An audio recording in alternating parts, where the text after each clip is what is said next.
vem o Senhor oferecer. Com esse vinho e esse pão, tudo que existe em meu ser,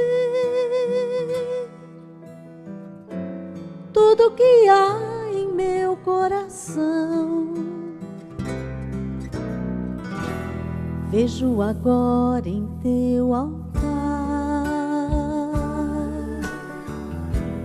Essa oferta de amor, quero também te consagrar toda a minha vida, Senhor. E quando esse pão for levantado e junto com o vinho consagrado, também as minhas mãos a ti levantarei, entoarei louvores ao meu Rei. Vejo agora em teu altar essa oferta de amor, quero também te consagrar toda a minha vida, Senhor. E quando esse pão for levantado e junto com o vinho consagrado, também as minhas mãos a ti levantarei, entoarei louvores ao meu Rei.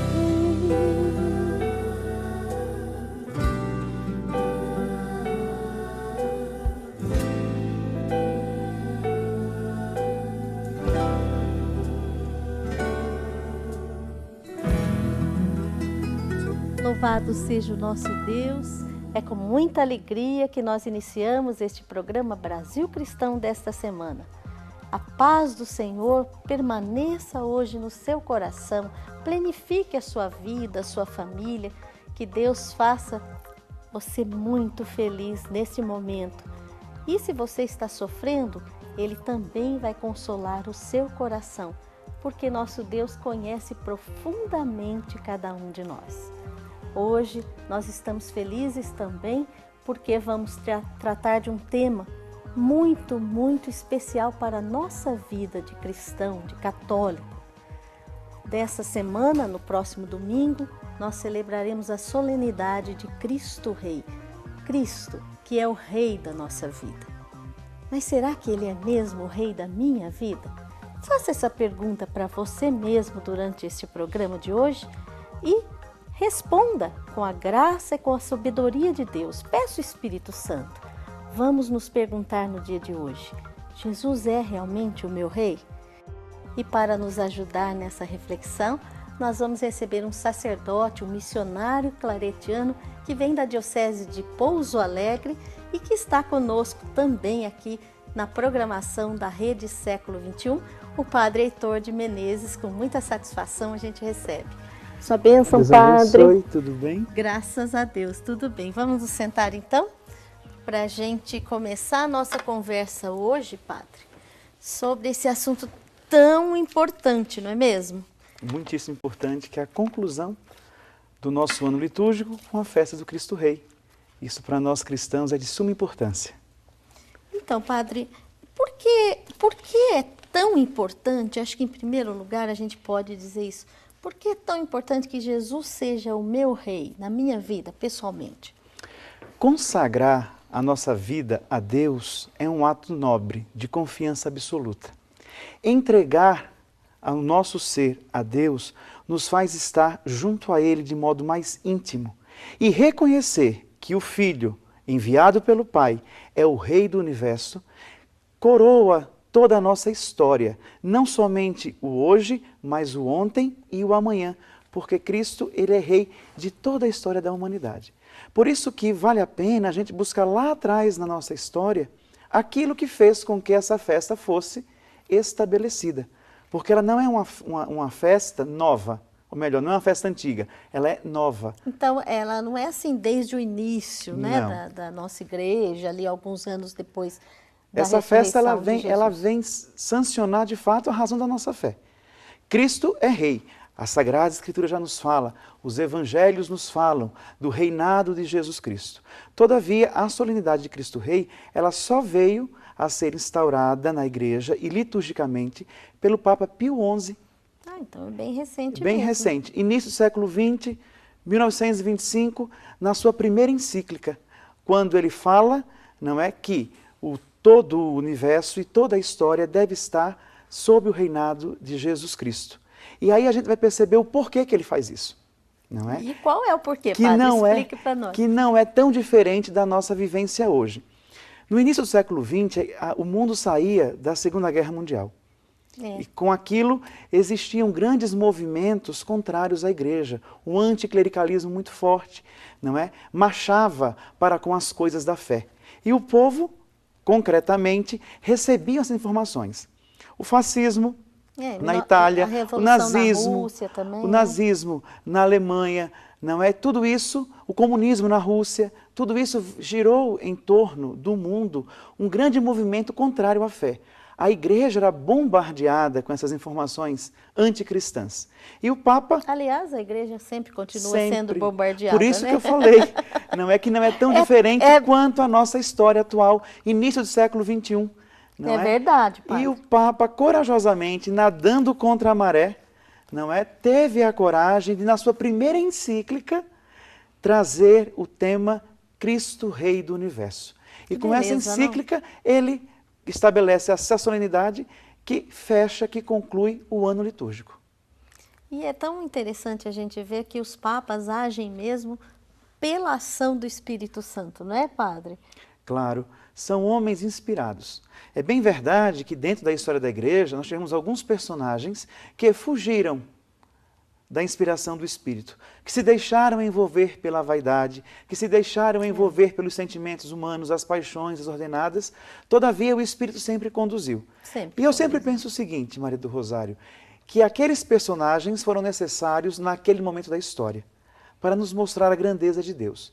Se eles fizeram o que fizeram, e hoje nós colhemos essa grandiosidade que é a igreja, foi o Espírito que inspirou. E não poderia ser de outro modo, foi daquele modo. Tanto é que a gente percebe que a igreja ela foi se renovando, foi se remodelando, foi se reestruturando para chegar naquilo que é hoje. Não é? E nós percebemos essa grandiosidade na ação dos nossos últimos pontífices, desde João Paulo II, passando por Bento XVI, chegando até agora, na atualidade, o Papa Francisco. E a gente nota também, né, padre Heitor, que é tão verdade aquela palavra de Jesus que diz que o inferno não prevalece sobre a nossa igreja, né? De modo algum. De modo algum. Passa por momentos difíceis, mas está na graça de Deus, né? É porque a igreja é de Jesus Cristo. Ela não é nossa, né? É dele. Nós somos filhos dessa igreja. Ele cuida, né? Ele cuida, a igreja é de Cristo. Nós nascemos e nos formamos no útero da igreja, que é a pia batismal. É ali que a igreja faz nascer para o mundo os seus filhos. Nós pertencemos a ela. Então é muito covarde a gente dizer a minha igreja. Não, a igreja é de Jesus Cristo. Nós pertencemos a ela e, como mãe, devemos obediência à igreja. Ela que nos conduz ao encontro. Amar a igreja, né, padre? Amar a nossa igreja e defender a nossa igreja, né, meu querido e minha querida? A gente tem que defender a nossa igreja, né? Dos ataques, das maledicências, mas o inferno não prevalece sobre ela. Então, padre Heitor, o senhor falou aí que é o encerramento, a festa que encerra, a solenidade que encerra o ano litúrgico. E por que será que foi justamente essa solenidade? Porque essa solenidade, ela tem um sinal de conclusão. É o Cristo que é o Rei, é Ele que coroa, é Ele que encerra, é Ele que conclui. Tudo é feito por Ele, nele e para Ele. Então a festa de Cristo Rei é este encerramento do ano litúrgico. A gente vê que começa tão lindamente assim no Advento, né? Jesus para nascer e tudo. Então tem uma linha bem lógica o ano litúrgico, né, Padre? Claro, porque o ano litúrgico ele vai mostrar o arco da salvação. Desde o nascimento, a paixão, ressurreição, vida pública de Jesus, até a coroação dele como rei do universo. Coroação não, isso daí é título dele, ele é rei por excelência. Ninguém o coroa, ele é o rei por excelência. Então nós vemos no transcorrer do ano litúrgico todo o arco da salvação. Nós acompanhamos desde o mistério da encarnação, com o advento, que é um tempo lindíssimo, do qual me faz rezar profundamente. Aliás, esse tempo maravilhoso que a gente já vai entrar, né, Padre? Nossa, é uma beleza. Para mim, é o período do ano litúrgico que mais me faz rezar. Porque a atmosfera se transforma quando nós pensamos que o Verbo de Deus se encarnou. Que no seio de uma virgem, que no seio de uma menina, de uma mulher, Deus quis ser humano. Deus quis se fazer presente, Deus quis santificar a carne humana, assumindo para si a nossa condição. Isso é demais, isso é divino. É um mistério, né? E justamente, né, Padre Heitor, você que está aqui junto com a gente na Rede Século XXI, sabe muito bem que nós estamos em campanha, justamente nesse assunto, né? Nesse assunto, falando claro. disso, né? Você que já recebeu, meu querido, minha querida, recebeu a revista, recebeu a carta do Padre Eduardo, recebeu também o ofício da Imaculada Conceição, né? Que com tanta alegria nós estamos dando passos para adorar a Jesus como Maria, não é, Padre? Claro, porque a criatura deve se prostrar diante do Criador. E o nosso Criador assumiu a figura de uma criança. Ele assumiu a figura de um menino. É encantador, para nos né? mostrar a singeleza da humanidade. E que Ele quer ser esse menino para todos nós. Quer fazer despertar em nós também essa criança interior que cada um de nós trazemos. Porque somente a criança, ela tem essa sensibilidade de perceber aquilo que é puro. Vejamos no comportamento das crianças, como que as crianças agem. A criança ela não tem maldade, ela age com a naturalidade própria da inocência. E quando Deus se faz criança, Ele nos acena para que o nosso coração volte a essa pureza. Para que a nossa paz ela seja retomada a partir dessa criança que cada um de nós, adultos, trazemos dentro. Que fica esquecida, Fica fica lá, esquecida. assim, bem encoberta, né, Padre? Pela malícia, pelas coisas, o contágio do mundo mesmo, não é verdade? Porque nós vamos crescendo, vamos aprendendo que tudo é feio. Perdendo um pouco aquilo, né? E o Padre Zezinho tem essa canção. É, linda. Tem uma letra de uma música dele que fala a esse respeito. Eu era pequeno, nem me lembro. Não é assim que a canção fala? E nós vamos deixando as questões da fé, porque nós vamos sendo impulsionados, empurrados, colocados à força num mundo totalmente competitivo, num mundo que exige de nós posturas que nem sempre são posturas que brotam do Evangelho.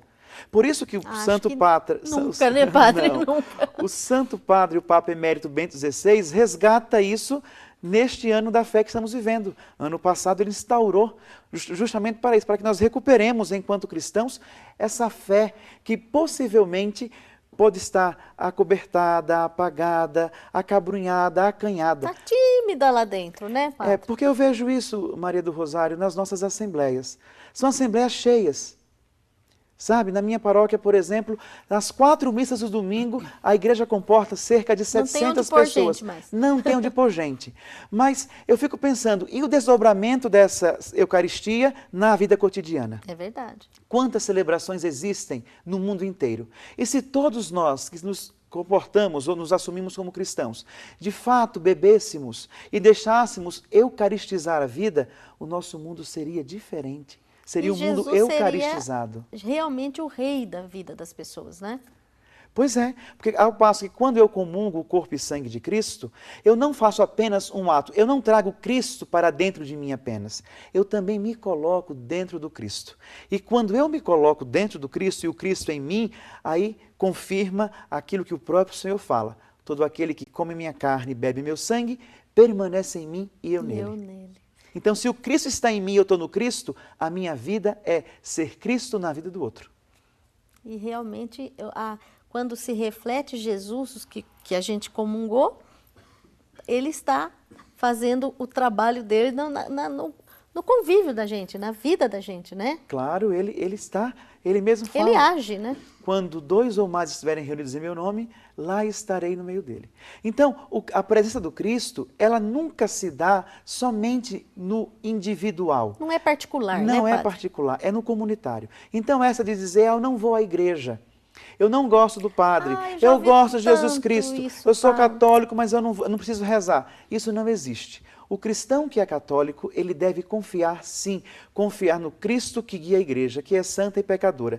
E a nossa fé no Cristo, ela não se manifesta de modo particularizado.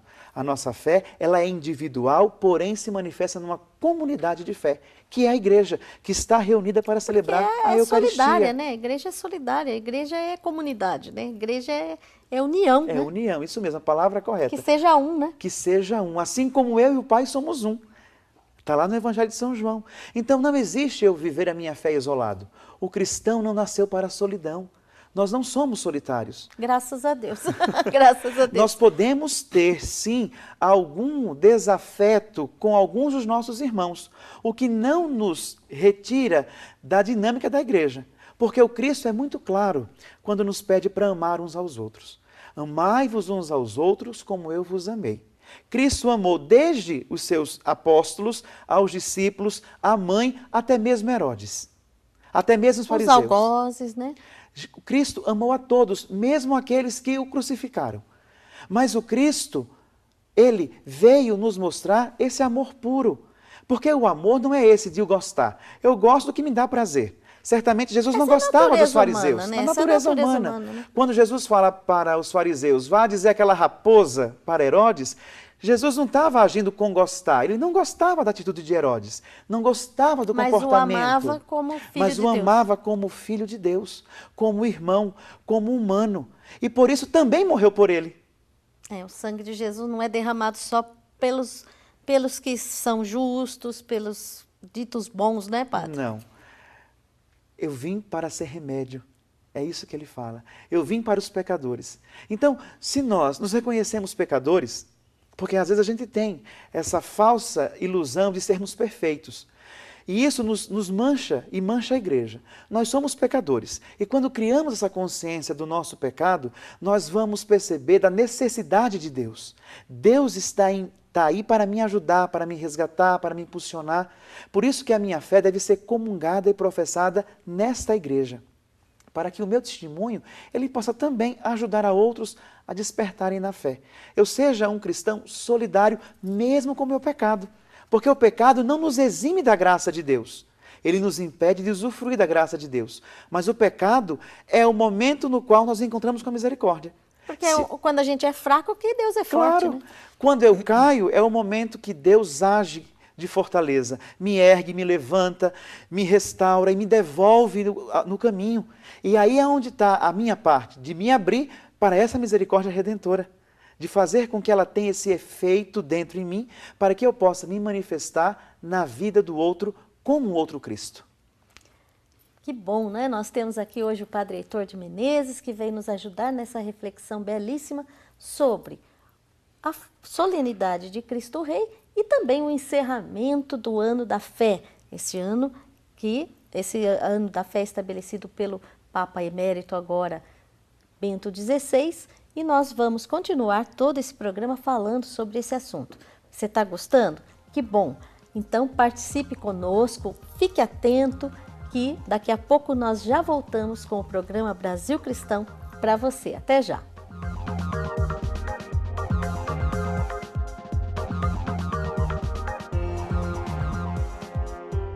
Na coluna Anunciando Jesus, Dom Murilo Krieger nos fala da importância de clamar ao Senhor. Na página 9 da sua revista Brasil Cristão.